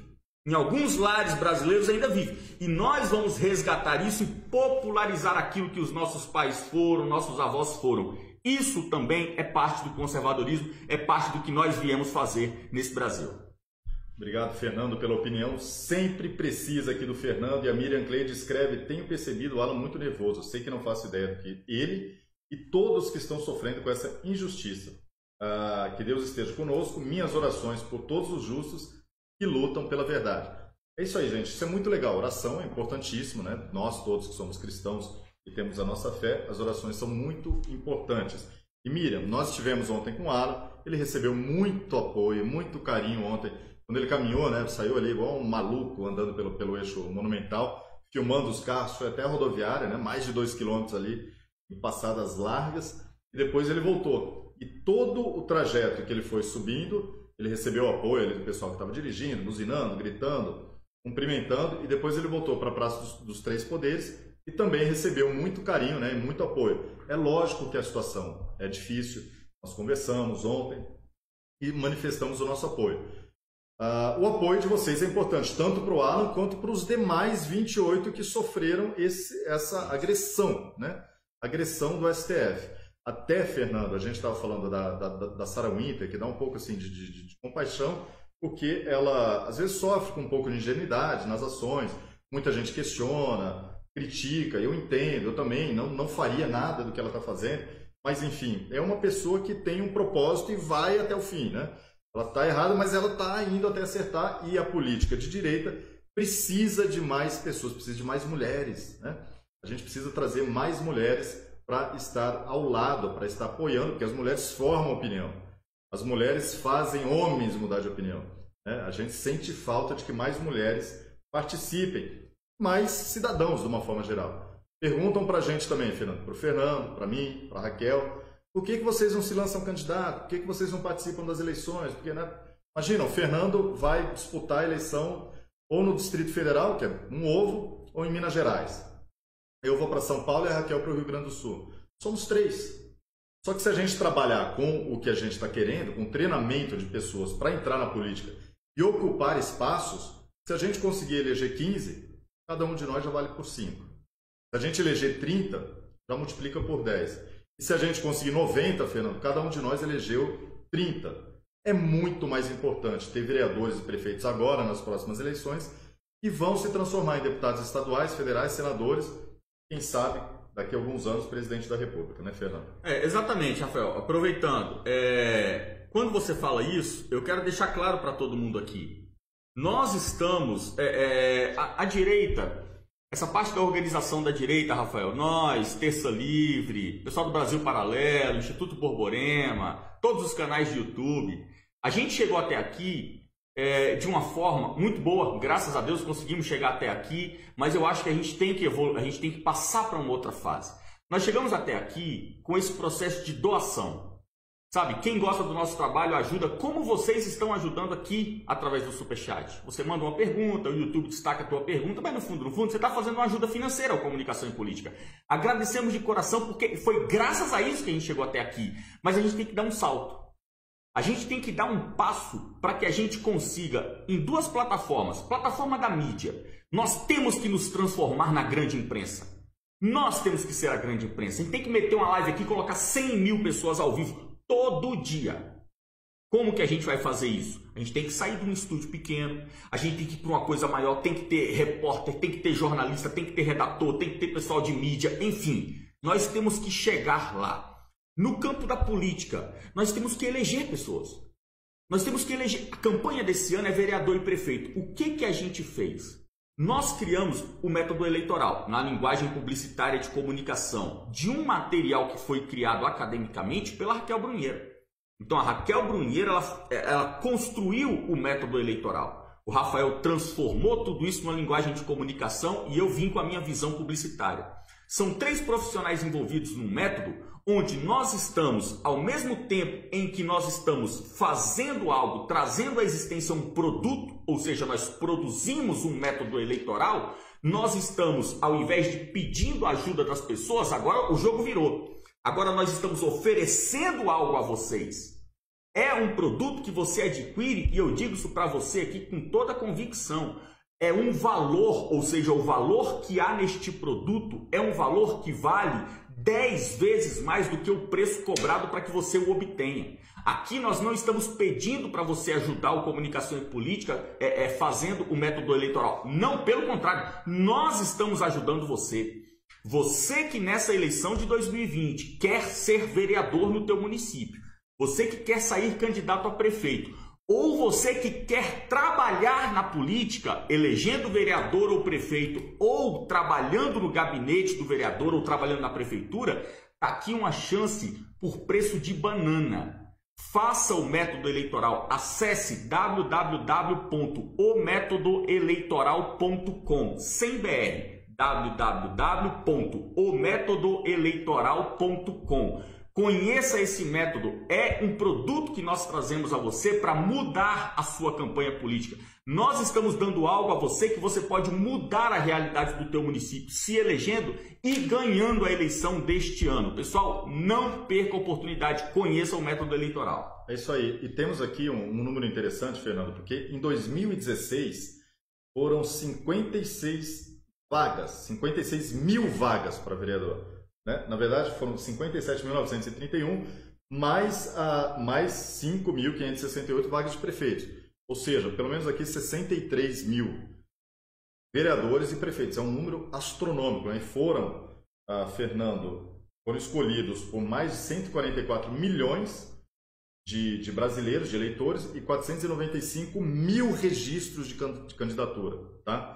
Então, é um número bem alto, praticamente 500 mil de pessoas vão disputar as eleições, 500 mil para 150 milhões de eleitores, você tem aí um voto para cada 300 pessoas, para cada 300 eleitores. Não é impossível você chegar numa cidade pequena, numa cidade de porte médio, você ser eleito vereador. Não consigo ser eleito prefeito, não tenho legenda para isso, sai para vereador. Né? É isso aí, pessoal. Então, nós vamos dar sequência aqui ao Superchat com Elson Galdino. Vocês acham que se continuar assim, Bolsonaro vai fazer o quê? A gente sempre acha que um presidente da República vai fazer o melhor pelo seu país.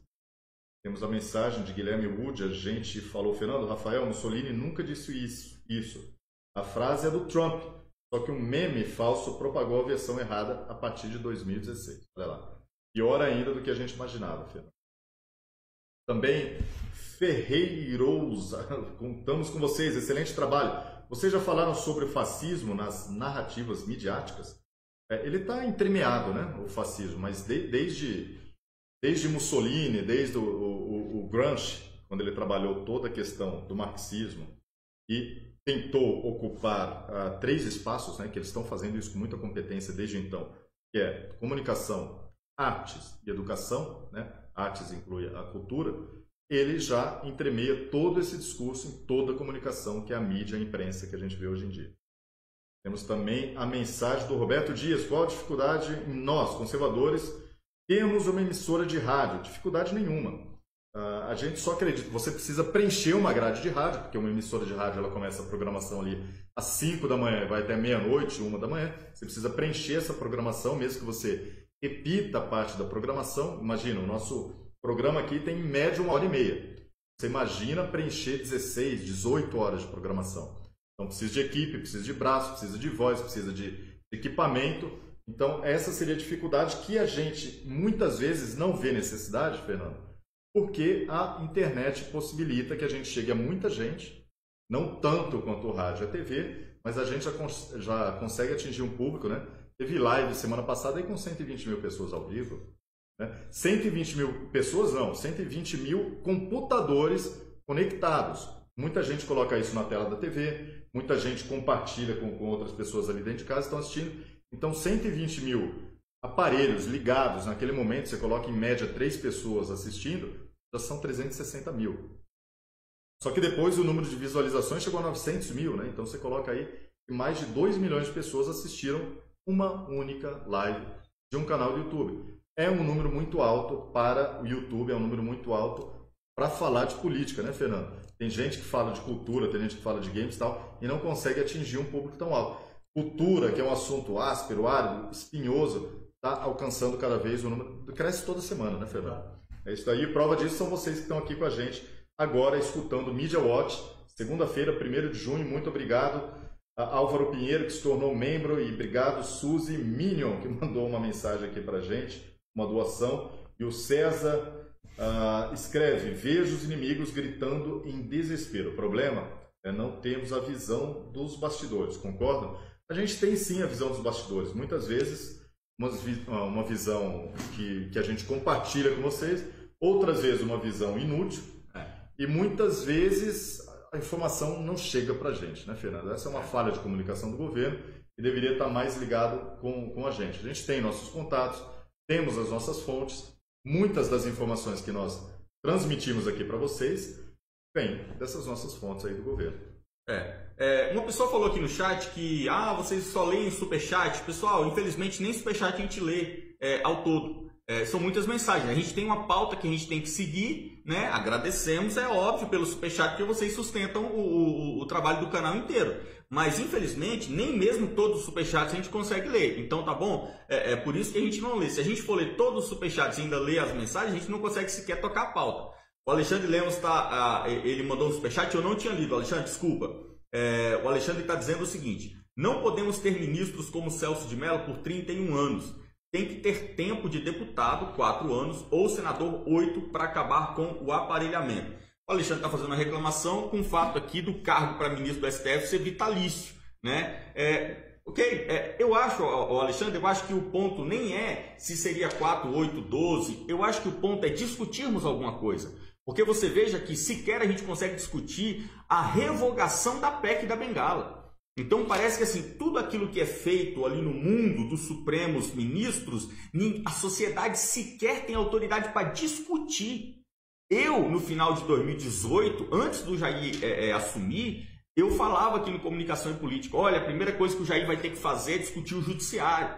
Porque se o Jair não discutir o judiciário, ele não vai conseguir governar. Aí a gente começou a discutir isso no canal, nas lives, ali no início do canal, e a gente falou o seguinte: olha, vamos eleger aqui algumas prioridades. A prioridade número 0 que a gente elegeu foi discutir a PEC da Bengala. Sequer conseguiu ser levada à discussão. A deputada Bia Kicis tentou muito. Eu vi ao vivo a deputada Bia Kicis tentando levantar essa bola. Não conseguiu discutir. É difícil, os caras são intocáveis.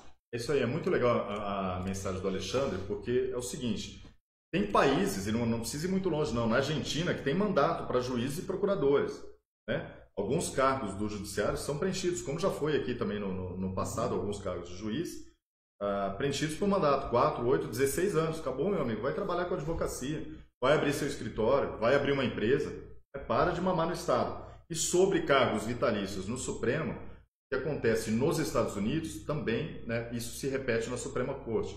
Mas olha o nível da Suprema Corte americana, né? Verônica Chaves, o recado foi para os ouvintes, tá? Acho que não me expressei bem.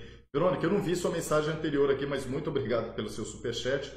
Temos também aqui, Fernando, Kenio, se aprovar, né, a lei da internet, e acho que será aprovada, o que faremos? Nós vamos driblar, né, Fernando? O quê? Exato. Vai achar um caminho. Mas, pessoal, amanhã já falamos sobre esse assunto, é dia de batalha. Michel, o modelo concessão rádio e TV está obsoleto. Poderiam fazer a concessão por tempo parcial algumas horas. É ruim até mesmo para emissoras existentes. Em alguns casos, sim. A verdade é que a TV, com uma grade de programação, ela tende a ser substituída, né? Não faz muito sentido no momento que você tem internet. Faz sentido para programas ao vivo, né, Fernando? Mas se você vai assistir um filme, né? Antigamente você ficava esperando o horário do filme ali, tela quente e tal. Hoje você assiste o filme a hora que você quiser. Você escolhe o filme, a hora, você assiste. Que sentido faz ter uma grade fixa, né, com programas gravados que vão ao ar às 6, às 7? Pessoal, não importa. Tirando o que é feito ao vivo, né, notícias ao vivo, competições esportivas, né, umas Olimpíadas, aí faz sentido. Fora isso, né, o modelo da TV está todo obsoleto e tende a ser substituído. Óbvio que as TVs têm muito dinheiro e vão resistir até onde elas conseguirem. O Aquimino Neto, Aquimimo, escreve: Fernando, boa noite, parabéns pelo excelente trabalho, sempre nos mantendo informados. Muito legal. Luiz Duarte, Fernando, o post do Twitter com a frase de Mussolini é um perfil fake do presidente. Jair Messias Bolsonaro. O perfil oficial do presidente é Jair Bolsonaro. Não, ele colocou, sim, a frase, né? Na verdade, tem um vídeo gravado de um senhor italiano que cita essa frase. E o Jair Bolsonaro compartilhou. O Jair é igual ao Olavo, né? Ele vê um cara que não tem noção de que o cara tá lá no interior de Pirapora, o Jair vai dar RT no cara. Beleza, é isso aí, né? Isso é legal no Jair. Mas, enfim, corre esses riscos aí, né? Então ele acabou compartilhando um vídeo, e no vídeo, o pessoal não tem nada a ver, se lascar, jornalista que tá falando essa merda, se lascar o Mussolini também, tá no colo do capeta uma hora dessa, o pessoal aqui falando dele, todo mundo errado.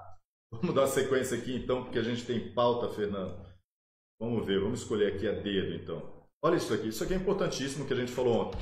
E nós não estamos falando do coronavírus, né? Porque a pauta aqui no Brasil está mudando aos poucos, embora a imprensa precise ainda de ganhar um pouquinho mais de dinheiro com o coronavírus. Mas olha isso daqui. A matéria, olha o título aqui do UOL, que pertence ao Grupo Folha. Risco de aglomeração é menor que riscos à democracia, diz líder de ato. E aqui o líder, né, Danilo Pássaro, com uma camisa do Corinthians. E nós já dissemos, o Corinthians ele recebeu pelo menos 350 milhões de reais ou de dólares, não lembro agora, das construtoras envolvidas no Petrolão, das construtoras ligadas aos governos petistas. Daí o apoio de parte da torcida. E hoje teve muita gente queimando, né? O torcedor do Corinthians queimando carteirinha da Gaviões, queimando camisa. Teve. Lógico, as pessoas... Isso eu falo há anos no Brasil. Se você tem mais paixão pelo seu time do que pelo país, meu amigo, nunca reclame. Então, a matéria diz o seguinte: um dos organizadores do ato pró-democracia, Avenida Paulista, neste domingo, o historiador Danilo Pássaro afirmou ao UOL que os manifestantes assumiram o risco de promover aglomeração em meio à quarentena porque vem uma escalada de ameaça autoritária no país. Né? Vamos lá, primeiro parágrafo. A ameaça autoritária no país vem de governadores, prefeitos. Né? Essa é a única ameaça autoritária, vem do STF. Né? Numa escala federal, vem do STF. Não existe nenhum risco à democracia vindo do governo federal. Mas vamos dar sequência aqui. Além de ser historiador, né, professor de história, corintiano, Pássaro é uma das lideranças do movimento Somos Democracia, responsável pela convocação de um protesto que reuniu torcedores de diversos times. Mentira. Inclusive eleitores arrependidos de Jair Bolsonaro. Então é uma sequência de mentiras aqui. Essa matéria do UOL, né? As torcidas dividiram a Paulista com apoiadores do presidente. Pessoal, não existe nenhuma possibilidade zero de torcidas uniformizadas se darem os braços pela democracia. Isso não existe, né? Ninguém Ninguém falou assim, eu sou a favor, mas eu não vou junto. O que tentaram fazer, Fernando, e aconteceu isso durante o governo de Cristina Kirchner, durante o primeiro governo, ela criou, olha só, Futebol para Todos, o programa, né? Quase não, o nome quase não tem nada a ver com Luz para Todos aqui. São os nomes que a esquerda usa. Ela criou Futebol para Todos, financiando, né, clubes, escolinhas e tal, e torcidas uniformizadas, que são os barra bravas conhecidos lá na Argentina. E aí ela tentou criar um programa, olha só, que era Hinchadas Unidas. Hinchadas são as uniformizadas argentinas. Hinchadas Unidas é para você juntar justamente torcedores do River, do Boca, do Estudiantes e tal, para apoiar a seleção argentina nas Copas do Mundo, em outros países. Resultado, mas não tem como dar certo. Os caras saíram na porrada ali entre eles. É óbvio, você vai juntar Gaviões, Mancha, Independente, a torcida do Flamengo, do Vasco, do Fluminense, né, Galoucura com a torcida do Cruzeiro, não vai. É possibilidade zero, isso aqui é só uma torcida. Agora, ele diz aqui que ele é historiador, né? Historiador é basicamente professor de história. Fernando, na sua vida, lembra aí da escola, que não faz muito tempo para você, para mim faz muito tempo, mas aí quando você teve aula de história, né, no que eu chamava de primeiro grau, mas ensino básico, depois ensino médio, você teve algum professor de história que não fosse de esquerda? Não existe. Então, pessoal, um professor de história de torcida de um país, de um time, de um clube de futebol, que recebeu milhões da propina, da corrupção, do maior escândalo de corrupção do mundo, que é o Petrolão, né, defendendo. E a mídia está dando espaço a esse tipo de criminoso. É isso. Para criar uma narrativa de que, opa, pessoal, vocês se aglomeraram, aí vai pegar pesado porque a gente fala do coronavírus, a gente precisa de uma narrativa. O que vocês vão oferecer para a gente? A gente vai falar que o risco à democracia é mais grave do que pegar gripe chinesa. Né? Tá bom? Tá. A gente não tem nada melhor. Vamos colocar isso. A mídia é realmente desonesta, a gente sabe disso. É ridícula. Isso aqui já não cola mais com quase ninguém, mas é preciso derrubar esse tipo de argumento. É quarentena ou não? Isolamento social ou aglomeração? Como é que fica?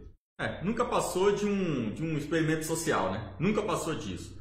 Hoje eu levei minha filha no dentista, o dentista dela fica num shopping aqui em Brasília, tive que ir num shopping, né? Jurei que eu não iria, tive que ir para levar minha filha no dentista e eu cheguei absolutamente irritado em casa de ver como a população ela se subjuga debaixo da mão do Estado, né? A população brasileira ama o Estado. A população brasileira ela é absolutamente coletivista, ela ama uma associação, uma confederação, um sindicato.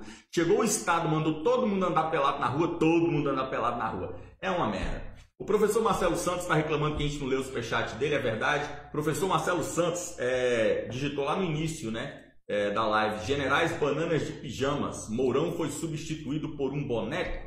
A gente não tinha lido, tá aí, paga a nossa dívida, devidamente lido. Obrigado também, Caritel Carina. Falem com os deputados federais para contratar mais assessores. Devem parar de economizar. O dinheiro economizado volta para a Câmara nos outros partidos.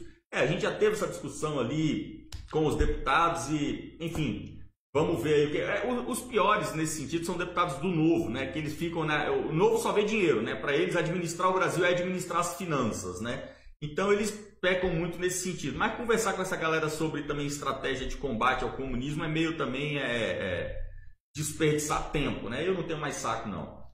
O Viver de Dividendos está falando aí: ficam pedindo rádio e TV. Me parece aqueles cracudos buscando outra droga que vai resolver o problema. O futuro é a internet. Esses meios velhos estão sepultados. Eu trabalho com comunicação há 20 anos. Então, assim, para falar disso aqui, eu falo com propriedade, debato com qualquer pessoa, te mostro prova técnica, teórica, de literatura, do que você quiser. Eu sei que é muito legal falar, não, a TV morreu. É muito legal, mas é igual o samba também. Esse desgraçado também está morrendo faz uns 60 anos e até hoje ninguém enterrou o samba. Então, estão dizendo que a TV morreu, vai falar isso lá na comunidade. Ah, mas todo mundo hoje tem celular. Sim, o cara está no Facebook e está na Globo.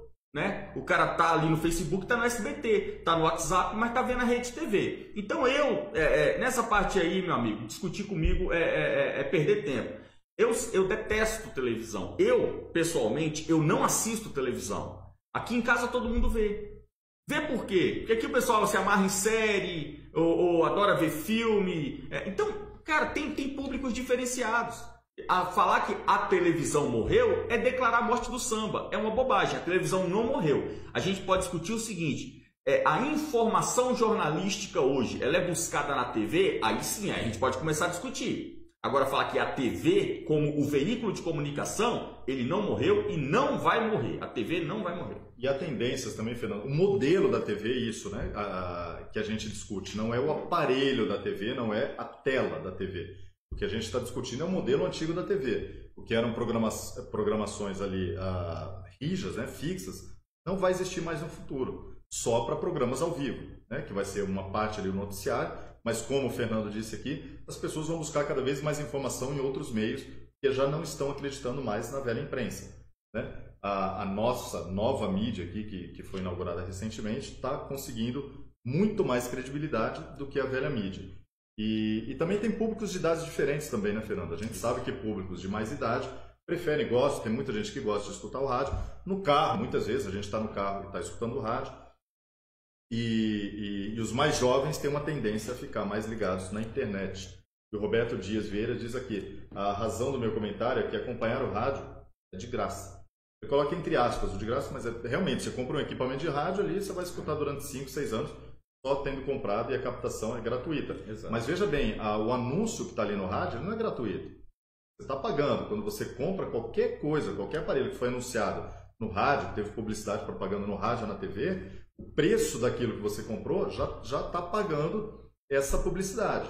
Então não é tão gratuito assim não, porque o rádio ele depende disso. Tá? Então o preço das coisas poderiam mudar, poderiam cair uma porcentagem no futuro, com as pessoas dando dinheiro para quem elas querem. Você escuta o rádio, você é obrigado a ouvir a propaganda daquele cosmético que você odeia porque é globalista, né? Mas você está pagando. E quando você usa aquele perfume, aquele creme e tal, você já pagou a propaganda. Tá? Então, de graça, não existe nada exatamente de graça. Essa mensagem aqui... Fernando, temos mais mensagens? Não, podemos. Eu acho que a gente pode ir para a última pauta, que já são 7h51. Então, manda mensagem aqui pra gente. A gente se desculpa sempre por não conseguir ler todas as mensagens, porque são muitas que vão chegando. Exato. A gente prioriza algumas e outras simplesmente desaparecem da tela. É porque o YouTube, pessoal, o YouTube ele usa uma estratégiazinha que não é a gente, é o YouTube, é a plataforma. Ele faz assim, quando a pessoa doa um valor baixo, ele faz a mensagem da pessoa sumir rapidinho. Então, o YouTube que faz isso. Aí a pessoa doa um valor alto, a mensagem fica muito tempo. Então, como a maioria das pessoas doa um valor pequeno, a mensagem some e a gente não vê. Não é que a gente ignora ou que a gente não quer ler. É porque a mensagem some da nossa tela, tá bom? Vamos terminar aqui com uma notícia boa, então, dessa parte da saúde. A matéria que saiu na revista Exame, mas isso aqui eu vi que circulou em outros países também, na mídia internacional. O novo coronavírus perde potência e fica menos letal, diz o médico italiano. Matéria publicada pela Exame, que é do Grupo Abril. Veja, né? Só para citar aqui, no nosso Media Watch a gente precisa sempre esclarecer. O médico italiano Alberto Zangrillo, chefe do Hospital San Raffaele, em Milão, afirma que o novo coronavírus perdeu potência e ficou menos letal. Abre aspas dele: na verdade, o vírus clinicamente não existe mais na Itália. Ele disse isso em entrevista à RAI, né, que é a TV italiana, é a maior TV, é como se fosse a BBC da Itália. Segundo a agência Reuters, isso é, a matéria então vem pela agência Reuters, que é uma das maiores agências de notícias do mundo. As amostras que analisamos nos últimos 10 dias mostram que a carga viral em termos quantitativos é absolutamente ínfima comparada à que tínhamos 1 ou 2 meses atrás. Fernando, é o que a gente já estava conversando, está acabando essa palhaçada, não tem mais nada que justifique o fechamento, o uso de máscaras. Fernando, tem aquela mensagem que eu te mandei da China de máscaras, você consegue só separar rapidinho, já que a gente está falando de coronavírus? E ele diz, voltamos aqui, o especialista acredita que alguns cientistas foram alarmistas demais ao propor uma segunda onda de infecções pelo novo coronavírus. Essa mensagem aí, por favor. Abre aspas, voltamos a ser um país normal, declarou Zangrillo. Alguém precisa se responsabilizar por ter aterrorizado o país. Então, Fernanda, a gente sabe que já um dia a gente chegaria a isso e que no futuro a gente espera, nós precisamos lutar, nós, a população, para que as pessoas responsáveis por esse terror, pela queda do PIB, da economia, por negócios que estão fechando, restaurante tradicional aqui de Brasília, Fernando, 40 anos de restaurante. O restaurante era tão bom que tinha funcionário lá que estava desde a inauguração em 1980. Tá fechando.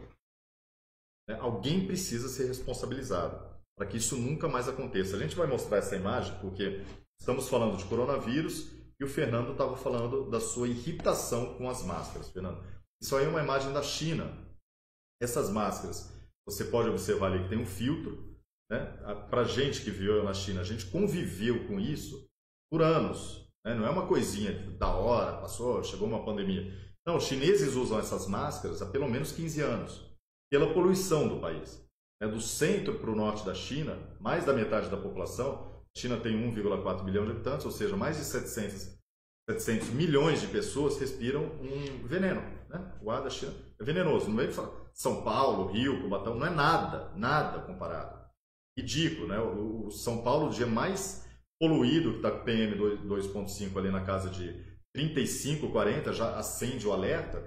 Em Pequim a gente pegava 200, 300, 400, 500.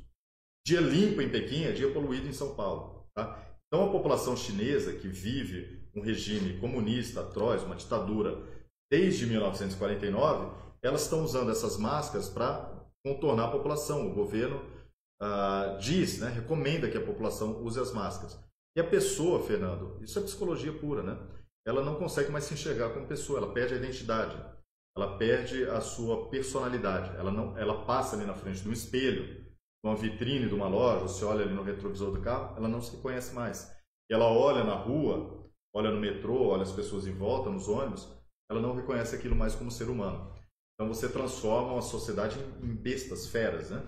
São pessoas que perdem a sua personalidade, perdem a sua identidade. Isso ajuda muito um governo totalitário, uma ditadura, a manter o controle da população. A partir do momento que você não se reconhece mais, você não reconhece os seus semelhantes como seres humanos, dignos, né, de compaixão, de amor, de paz, de toda a confraternização, você vai ser muito mais facilmente controlado pelo Estado. É o que estão tentando fazer aqui no Brasil e em vários países do mundo. Estão tentando fazer e vão conseguir. Vão conseguir porque a sociedade brasileira, não pense você que você é o Brasil, você faz parte do Brasil, mas a sociedade brasileira, ela perece porque ela não tem conhecimento nenhum sobre psicologia, sobre estratégia social.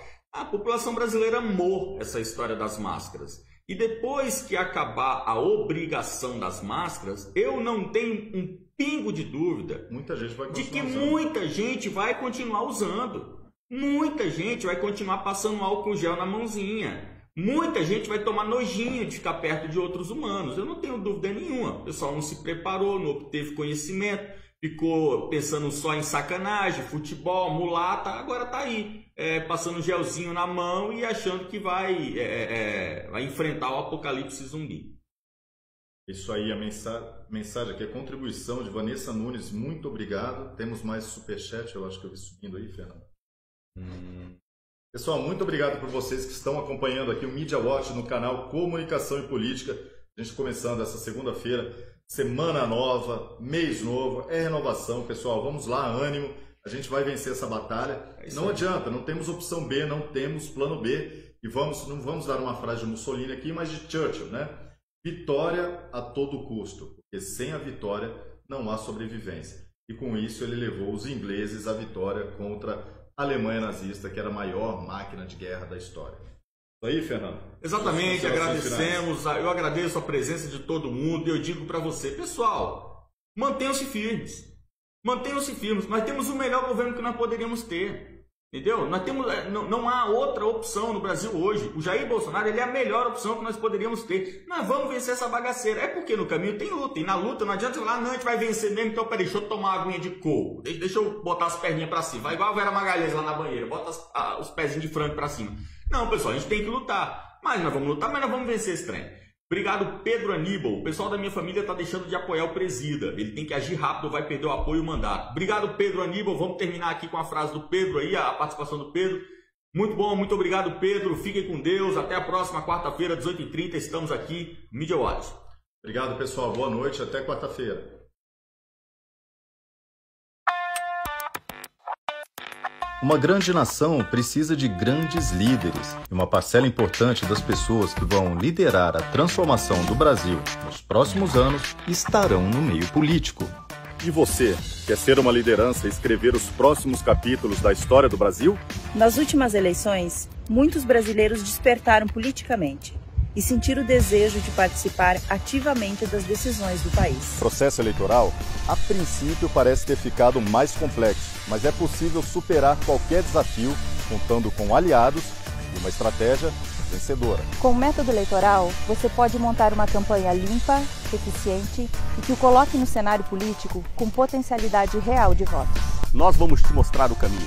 A partir daí, você e sua equipe vão trilhar sua própria caminhada com passos decisivos. O que você precisa é do método eleitoral. Vem com a gente. Se você é candidato, estrategista, assessor ou quer trabalhar com política para ajudar o Brasil, inscreva-se no Método Eleitoral, www.ometodoeleitoral.com.